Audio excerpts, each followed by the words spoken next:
این جایی که آتیش زده شده نمیدونم چه ربطی به مطالبه اقتصادی داره. هم این لوکیشن آخه سعادت آبادیا مطالبه اقتصادی داره. آخه تخم جنده، آخه حرومزاده تخم مقل، بی شرف دیوز. آخه ما هرچی میکشیم از دست خواهی مالیه شما بی شرفای بی ناموس با اون لهجه ترکی. آخه حرومزاده بی شرف، تو اصلا ایرانی نیستی شما.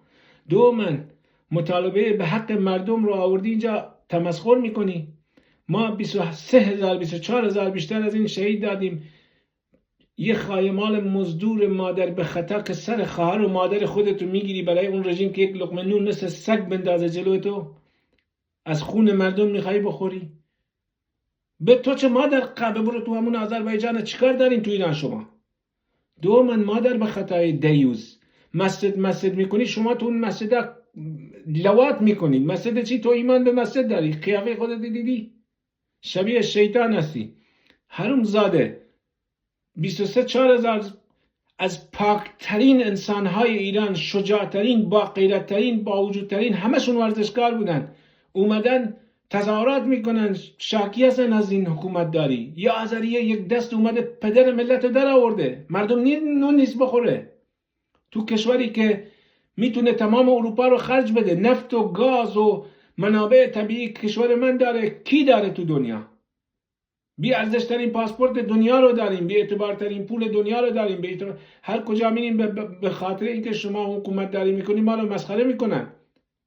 پاسپورت ما باید از پاسپورت کویتی مهمتر بود. باید از پول 1 ریال کویت، ای ملت، 1 ریال کویت 2 الی 3 دلار آمریکاست، در حالی که 150,000 تومان ما 1 دلار نمیشه. تمام دنیا به اعتبار ما مسخره میکنن. بعد یه پارچه خار حرومزاده سر خواهر خودگیر آذربایجانی مثل این اومده با لهجه‌اش ادعاش میشه که تهرانیه. اونا که اومدن تو خیابون با خون پاک خودشون، یعنی تو خاک زیر پاشون هم نمیشی، تو امثال تو. تا امروز من با احترام و عزت کلیپ پر کردم. از این به بعد یکی به این شهدا توهین کنه، زبون درازی کنه، خواهر و مادرشو میگم.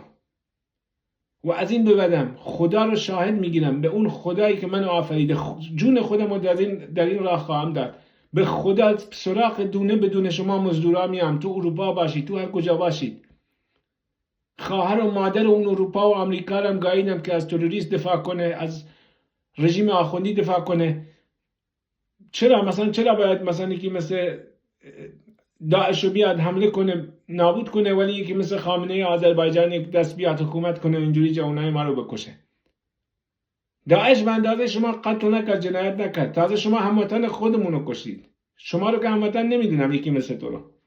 خواهر و زن تو همون مسجد میگم یه بار دیگه اسم ملتش رشید ایرانی بیاری، به خصوص اونایی که تظاهرات کردن و شهید شدن.